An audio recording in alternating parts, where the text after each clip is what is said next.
So just randomly, we're like, ooh, ooh, ooh, ooh. They don't even know about this party we're They having. The don't. lights are bumping.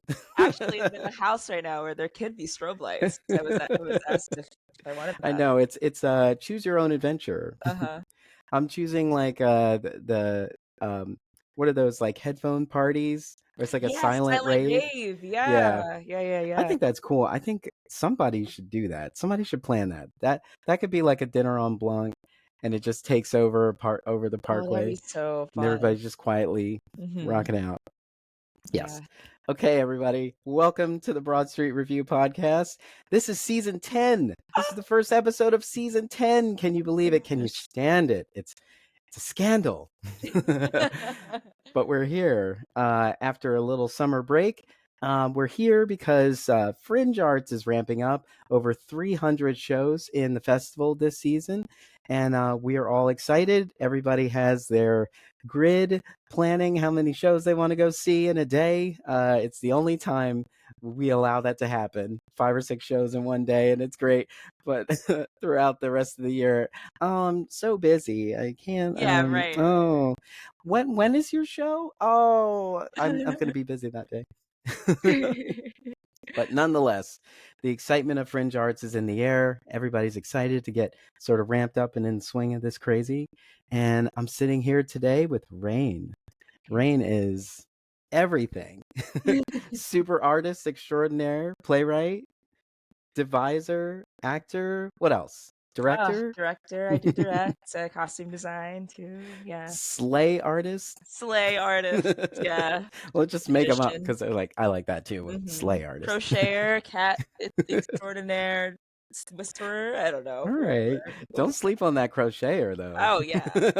That's one thing I wish I had more time for this summer. I had so many loved ones like request me crochet them booty shorts. And I've only finished like one pair. Yes. Yeah, but I'm like 4 behind, Darnelle. It's I crazy. know, but be careful because as soon as you show those out, then you're going to sell out. Gonna want them. Yeah. You're going to have to hire a sweatshop just to get them done. Oh no. Don't hire a sweatshop. Can we curse on the pod? I'm so sorry. Yes, you can. Hi, Philly Peter. Shit. I'm gonna say, like, so we're starting a nonprofit. It's called Rayne Crochet. It's Rayne and Crochet. Yeah, I know. It's fabulous and fierce. And there's a 6-week wait on your order. Oh, 6 years, actually. Yeah. 6 years. Because they always producing. So yes. So we've had a little fun. Is everybody having fun? I hope people are dancing while they're washing dishes or doing the laundry, sorting that out.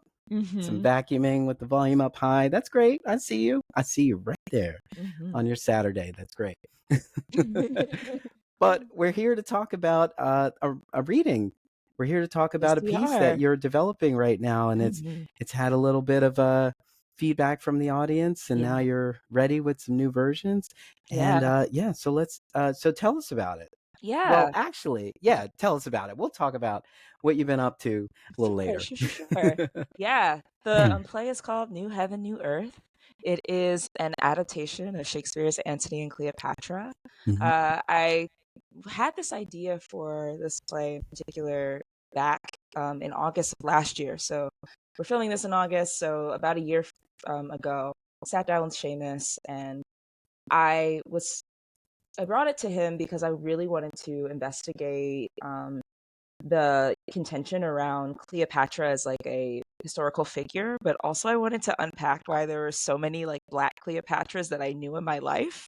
And and also my last name is Bey, which has a really, really rich and wonderful history that is rooted in like Moorish American tradition. And, you go further back and you start to circle around like Black Israelites and Hoteps and, and Afrocentrism. And it's all kind of like roped like in like the same kind of like school of thought that that I've always like had a fascination with and have been wanting to unpack as like a Black Philadelphian especially.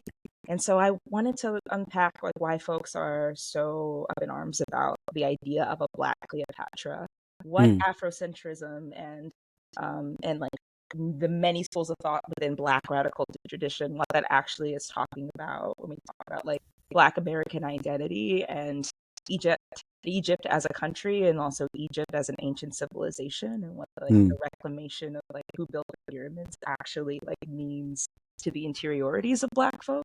And I also wanted to talk about empire and the fascination with empire, what it takes to build an empire, and what it takes to destroy one or for one to fall.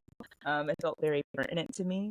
And, you know, this Antony and Cleopatra, Shakespeare's show, is a love story, and it's also a war story. So I was really interested in like this idea of there being a love story at the center of all of these like huge, you know, life-altering decisions being made within the world of play, but also like within the historic context as well.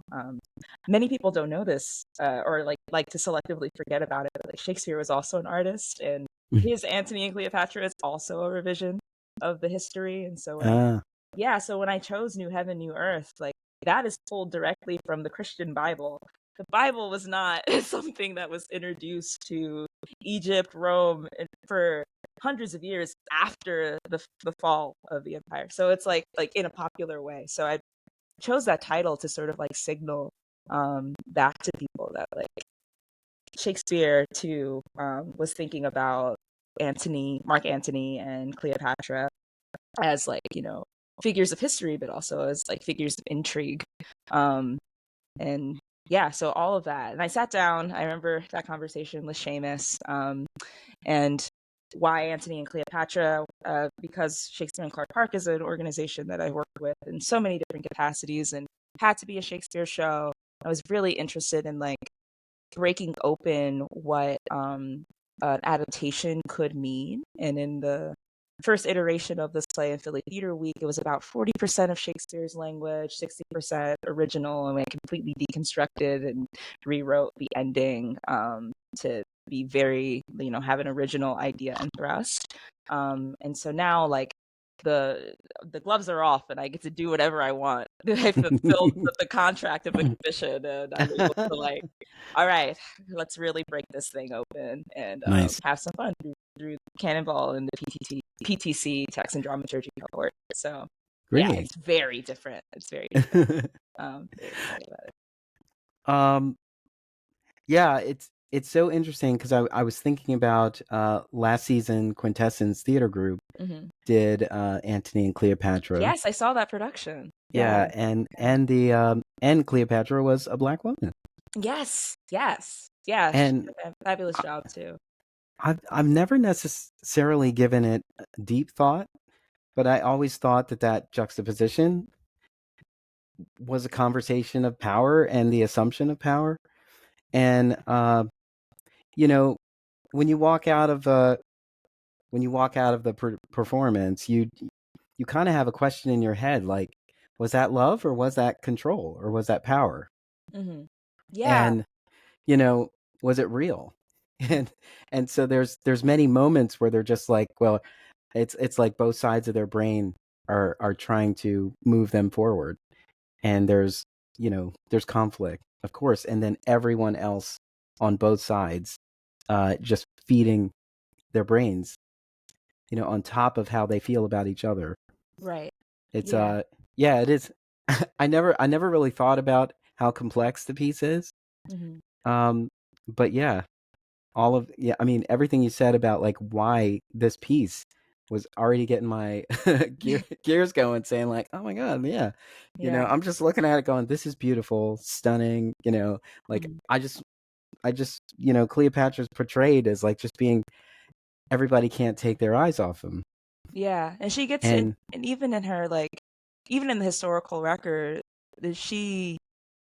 her depictions of Cleopatra many of them have been lost to history, but many of them have also been distorted. There was a lot of propaganda coming out of Rome during the time of her and Antony's affair. I'll just use very broadly. And a lot of like question of her as an Egyptian queen that was emphasized a lot in the propaganda. This like emphasis and like what it meant to have like a foreign culture in in opposition to Rome. Mhm. in Greece, even though she was, descended of Ptolemies and was Greek in line. So, and we put like modern race understanding and specifically this play, my in the contemporary container that I'm working with, that I debuted in another interview earlier this morning to both myself and the organization, and I could talk more about here too. But yeah, but I was very interested in like, we see her, we as an American audience, we go and we see a production of Antony and Cleopatra, and we recognize a darker skinned woman descendant of African origin as Black, the phenotypically Black, and we understand like what Black means in the American context, Mhm. right? And it is, incorrect to put like modern contemporary racial understanding onto the ancient world, but that also means that the folks that are so like up in arms about preserving the whiteness of, or the assumed whiteness of Cleopatra, can't be, it's contradiction, because Yeah. we actually don't know, no one knows. And I think that's part of like why it's so interesting, and so and in that question of like, why do we want to pin down, and why are people Mhm. so like adamant about pinning down who this woman was, when she herself even obfuscated, the way that she was seen, and was Mm. obfuscated by the society on purpose in how she was seen during her Yeah. time for political power. Yeah, we also know that she wanted to, maintain Egypt's sovereignty. We knew that, and we knew that she, whatever her reasonings were, it was very important for her to do that. And even in Shakespeare's play, when it's framed as a betrayal of Antony both times that she like pulls her forces from the two wars in Shakespeare's play that we see on stage, but we actually don't know why she, turns her ships around. We don't know that. It could have been very much a part of the political strategy that they both agreed on, and that went awry. But Mm. Shakespeare remembered her as as someone who betrayed Antony. Yeah. But yeah, there's also a lot that I think has to do with the misogyny Yeah. of Renaissance, of like the Renaissance England, and how, in the misogyny too, that maybe they wouldn't have called it that back in the ancient world, but there was definitely a lot of patriarchy coming out of the culture of Rome, Mhm. and Egyptian society was the opposite of that in a lot of ways. There, like, women were worshipped, and marriage was not the same as, Yeah. the same construct as Roman society. And I think that like Cleopatra as a figure was very outspoken and very, they would say like a siren, like a sexually like free woman, but she was just coming from a different culture, a different place, and there was a lot of Yeah. like mystery in that, and a lot of fear built around that. And there were a lot of prudes who Yeah, in yeah, in in front of everyone's faces, but yeah. those same people behind closed doors.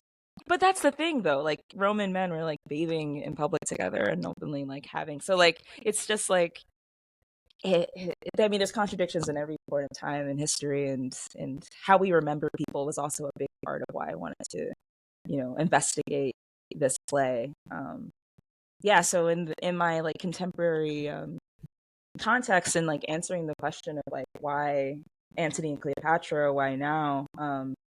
I have in like this modern time, there's a woman. Her name is Cleopatra, and she is like this corporate sort of like superstar. She really wants to like, you know, rise to the top of her company, but she is straddled by her mother's impending divorce from her father. Her mother is lower class, has sacrificed a lot to get Cleopatra to where she is today.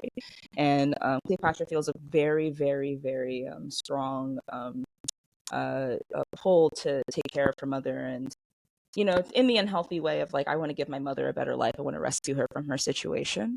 Simultaneously, she's like trying to progress her career and excel even farther up the ladder in this like corporate structure of this company that she's working for. And her she has a love connection with her boss, the CEO of this this company, and in an effort to become closer to her mother, who was estranged, all but estranged up to this point.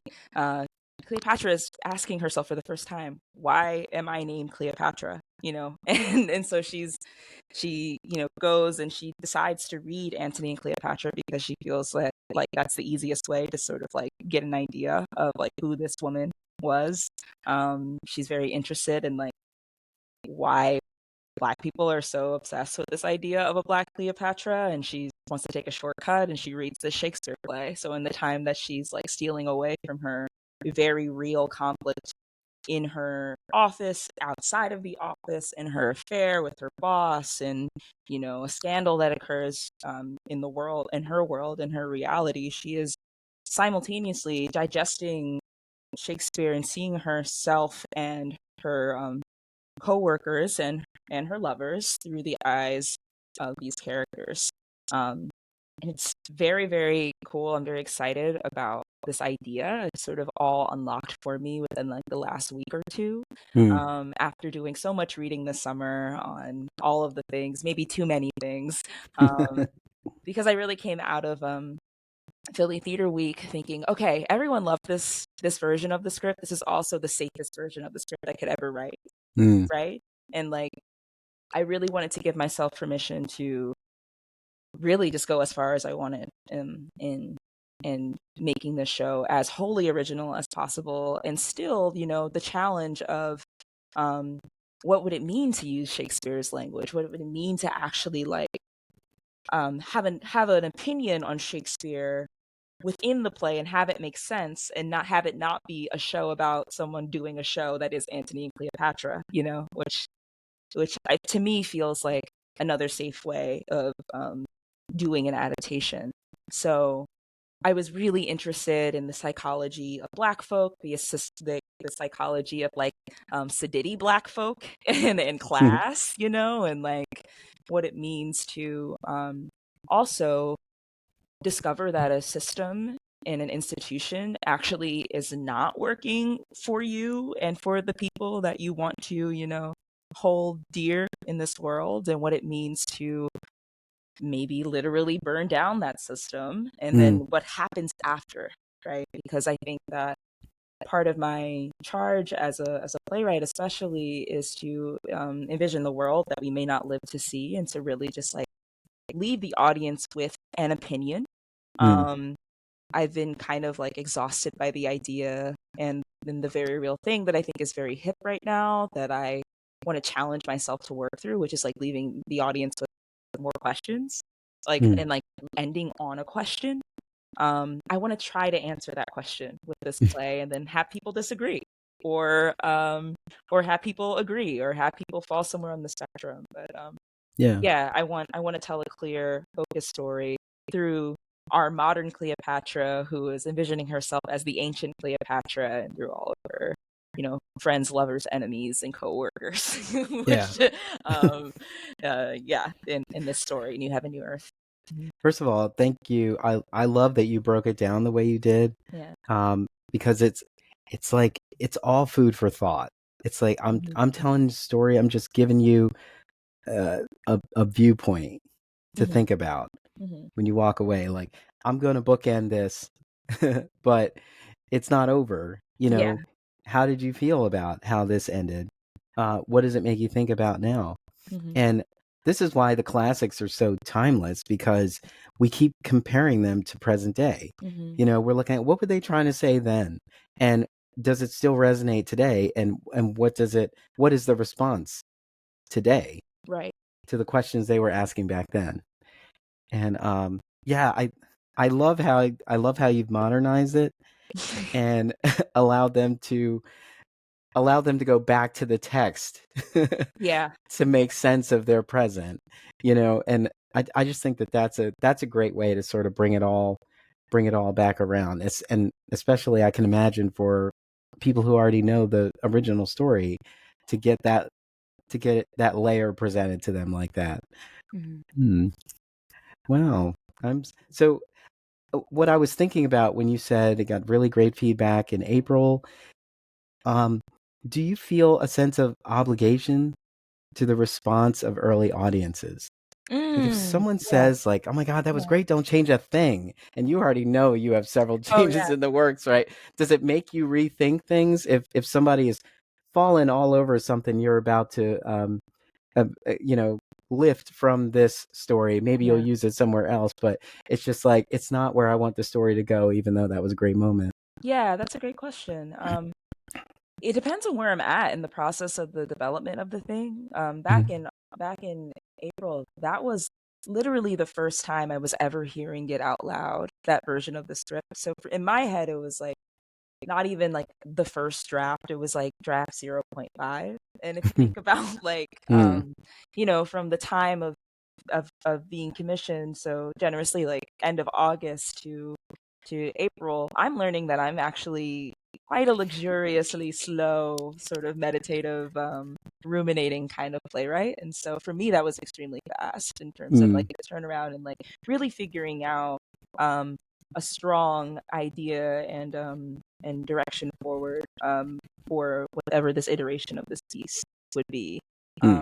Yeah, and so like hearing the audience response to it was really heartening and really like it made me feel like, oh, this works. I can tell like a successful piece of theater. It was engaging and kept everyone, wanting more from me as an artist. But it was such an early, in my head, it was such an early like ground zero kind of like proof of concept that was a full story, but still a proof of concept. And like, I guess my ambition for like what I want to play to ultimately be and say and do.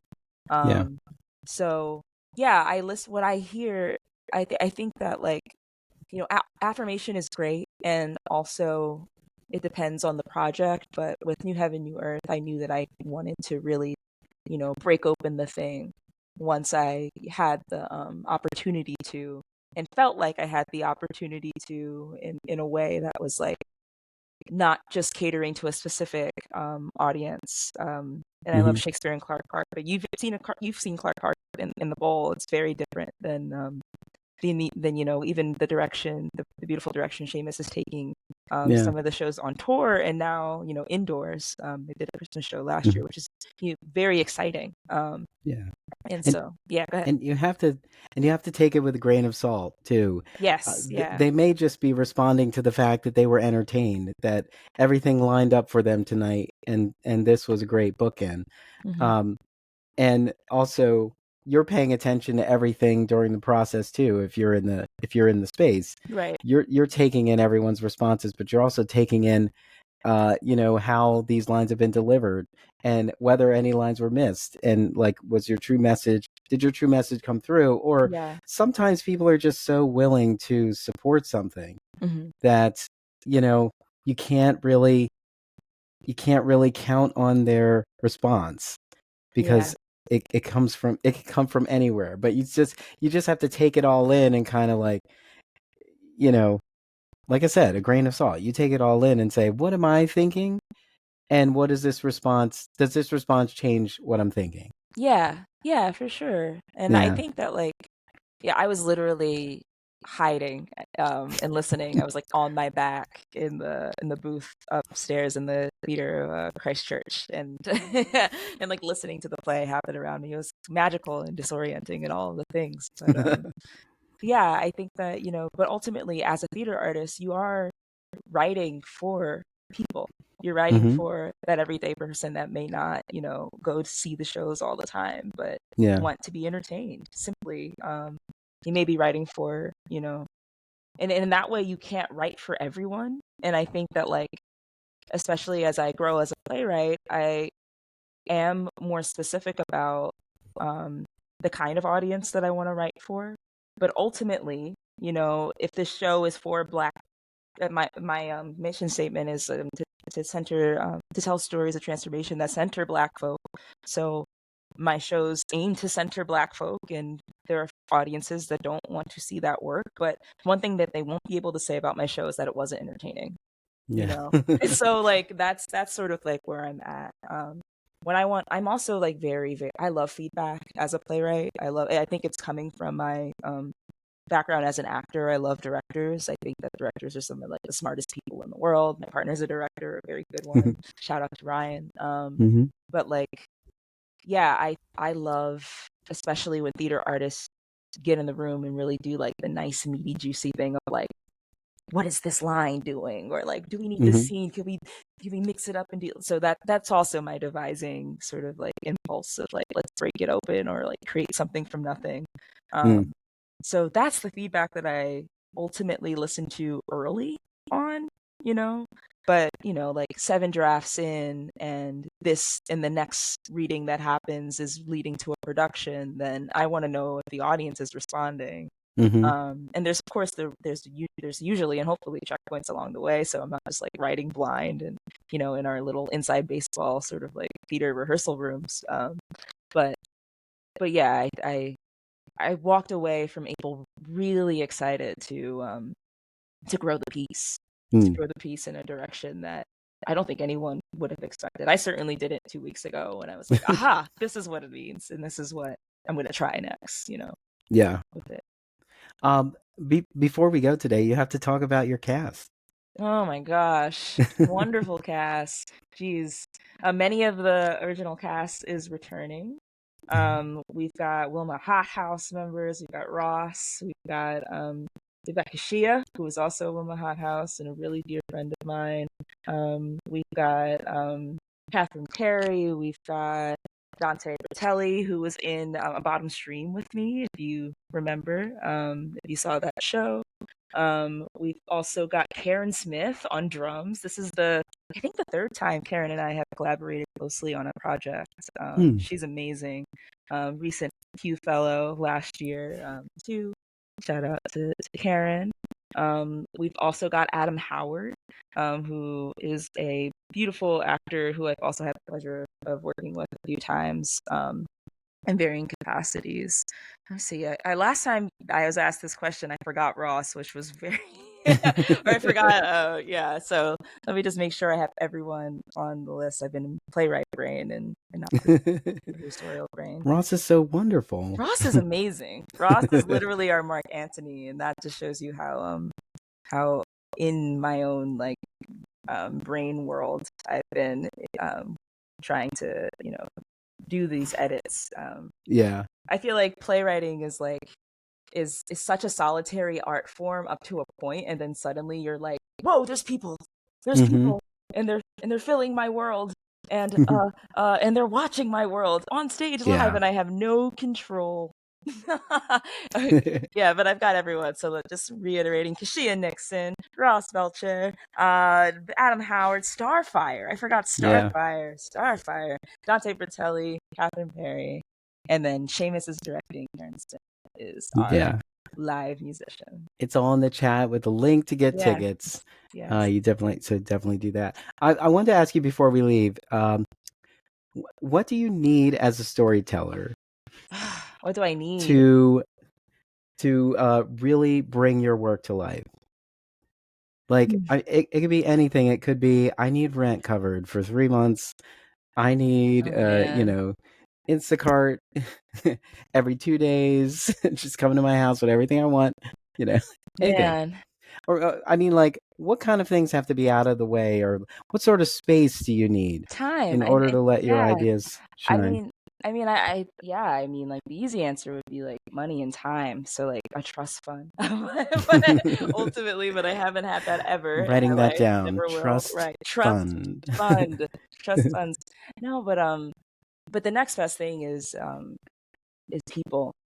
I think I need people. I need people that are that give me a soft place to land, and don't and believe in me and don't push me to create when I'm not inspired to or ready to. And I've been really blessed for the most part in my career, and I am young and hopefully I'll have a long career, and continue to find these people. I've been really, really blessed to have a community of folks that have given me that, and have been so generous with their resources, with their time, with their network, with their literal house, houses and venues. And, you know, like I have been really, really blessed. And people embody the work that I do as a playwright. There is no play without people to play with it, you know. Yeah, absolutely. So well, you know what they say? People who need people are the luckiest people in the world. Yeah. Yeah. That's what Barbara says. Is that Barbara from where? Barbara Streisand. Barbara Streisand. People who need people. Oh my gosh. Are the luckiest people in the world. Okay, fun fact. Okay, I'm gonna get in trouble for a lot of this. I used to do a lot of musical theater and I left because I didn't enjoy most of the people. Yeah. Oh man. So my knowledge, it's been a block. Well, my other podcast primarily talks about Broadway, and I'm constantly jamming in quotes from Broadway musicals.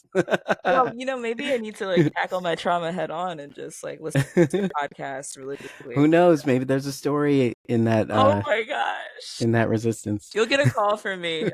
Life rights. Absolutely.